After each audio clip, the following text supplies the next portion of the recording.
Hey everybody, it's 80/20 day with Natalie. So today I'm not sure that I made it to the 80/20 embellishment paper kind of split, but I used lots of scraps. So that totally counts, right? So today I'm going to show you a go-to design when you have scraps. So this is two photos that I have of my niece and I am going to scrapbook these two photos. One is portrait, one is landscape. I'm going to start by getting my photos onto my page. I'm going to use my T-square ruler because for the technique with scraps that I'm going to show you, you do kind of need those photos that you start off with to be nice and straight because we're going to use them to line up the rest of our layout. So what I'm basically going to do once I have this, my photos down is to color block the rest of my layout using scraps. Color blocking used to be all the rage. We did it all the time. It was super popular. And while I don't think it needs to be as popular as it was at one time, there are moments and photos and situations where I think that it is a fabulous way to create a page. One of those being when you have a lot of scraps. So that's one way to get rid of a lot of different small kind of patterns of paper. So I am just going to go ahead. I'm going to use all these scraps. I'm going to kind of fill them in and around my photos until I have all of these patterns together. I'm going to choose the other side. So I was originally going to use this light kind of daisy pink. But when I flipped it over to put the tape down, I'm like, you know what? I really love this stripe better. So these are photos from the carnival that I went to with my niece. And so we need like bright, fun colors. This is going to be a really bright layout. This is actually going to be probably in my book. It's going to face another page that I did a couple weeks ago. So I'm just going to go ahead and finish up color blocking. So my rule with scraps is that once I have scraps that are less than 3x4, they are in the garbage. That's my scrap rule. I don't save all the teeny tiny patterns of paper. I try to use as much as I can and be very judicious in using them. But once we get to 3x4, or anything that's like 2 inches but less than 12 inches, I tend to just kind of be like, okay, they've done their duty to the crafty world, and now we can just kind of toss them. So I'm really trying to use up my scraps. I'm hoping to get another video up or two before the end of the month using up the scraps from my mega summer kit so that I don't have scraps to put away. We'll see how it goes. I'm confident, pretty sure I can do it. I think I'm going to do a spread in my memory planner, and then I'm going to do one more 12x12 layout. And then I think that will pretty much kill the scraps. Pretty sure that will do it. That will kill the scraps. So you can kind of get the idea of how this is going to look. I think it turned out really fun, really, really cute, bright, perfect for these photos. But I also kind of think that as an 80/20 layout, it might have been a bit of an epic fail. Because I do think at the end of the day, there's probably more pattern paper than embellishments.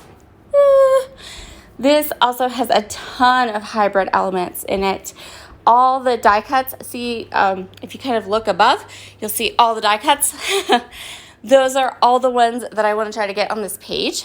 And then I'm also going to add epoxy flare from Scrap and Happy Studio. I just received a whole new order of epoxy flare, and I have these perfect amusement park ones that match the colors, and they were just screaming, put me on this page. So we're going to add those in at the end too. So just finishing up the last little bit of all of these patterns. Couple of tips: make sure all the patterns that you use kind of coordinate and match. And try to use a couple patterns more than once. You'll see here that I'm going to use this orange. I'm using a lot of patterns twice. In fact, I used all of my patterns twice except for the popsicles. So now we have everything finished. I have inked everything up using Distress Oxide Hickory Smoke ink, and I'm going to do the same for all of the edges of my layout. This kind of helps with the cohesive part. So how do we keep this cohesive? How do we keep it from looking like a big mess? Use a lot of your patterns twice. So I've used the stripy paper twice. I've used the orange paper twice. I've used that light aqua paper twice. I've used that bright pink twice. The other thing you can do is make sure that a couple of your patterns are tone on tone, that you only have one or two papers that have multiple colors. So in this case, we have the striped paper and we have the popsicle paper, but then the rest of the patterns are tone on tone. And then you'll also notice that the striped paper, all the colors that are in that paper repeat themselves with our tone on tone papers. So those are kind of, you do have to kind of think about color so it doesn't become a huge mess. But just start with a pattern paper that has lots of colors and then pull in some more tone on tone patterns that have very kind of light patterns, or patterns that will kind of read almost like a solid color when you go ahead and create your color blocking. I know we have a lot of subscribers that to my channel, because they've commented, that are just starting to scrapbook, are beginning to scrapbook, and are looking for some inspiration or easy ways to kind of get started. And this is one really great technique to use, or page design to use, when you have a lot of scraps, especially if they come from a coordinated kit, because then it's almost like someone else has already done all the work for you.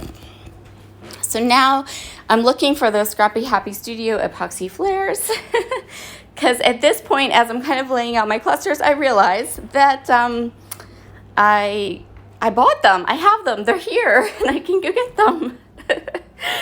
So before I forget about them again, I'm just going to go grab them from my epoxy flare stash.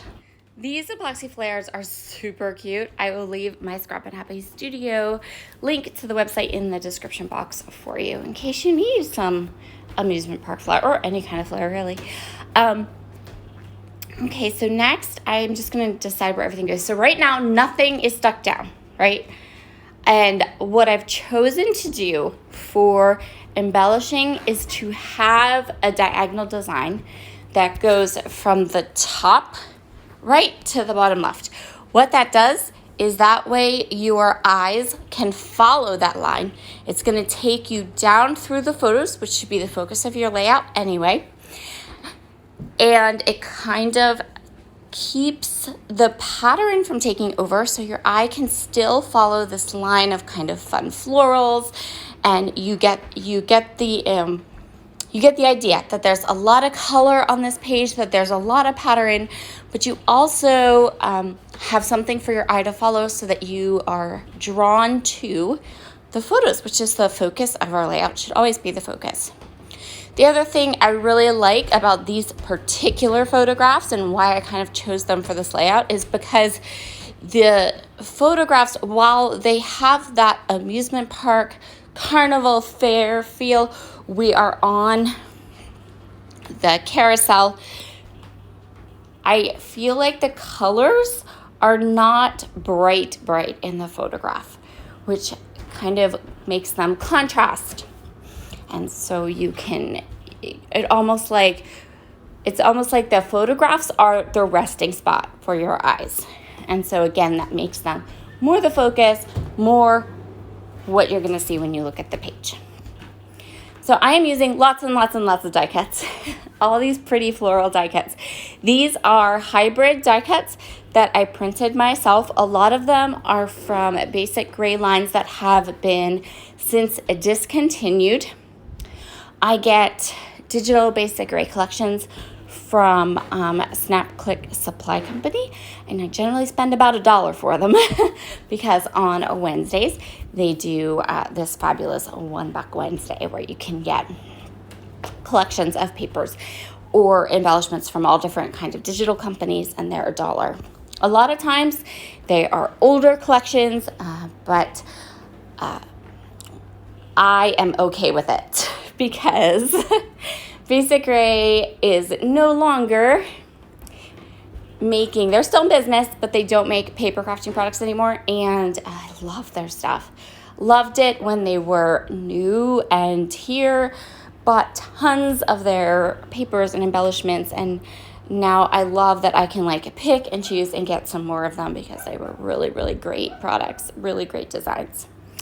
So I have most of my elements are here now. I'm just adding in the offcuts. So you saw me kind of trim things up and then add it in. And I'm just going to go ahead and kind of find spots for this. I'm not going to waste any of those offcuts from those printed die cuts. I'm going to use them all. I decided on that little banner piece that says Good Times. That's going to work just fine for a title.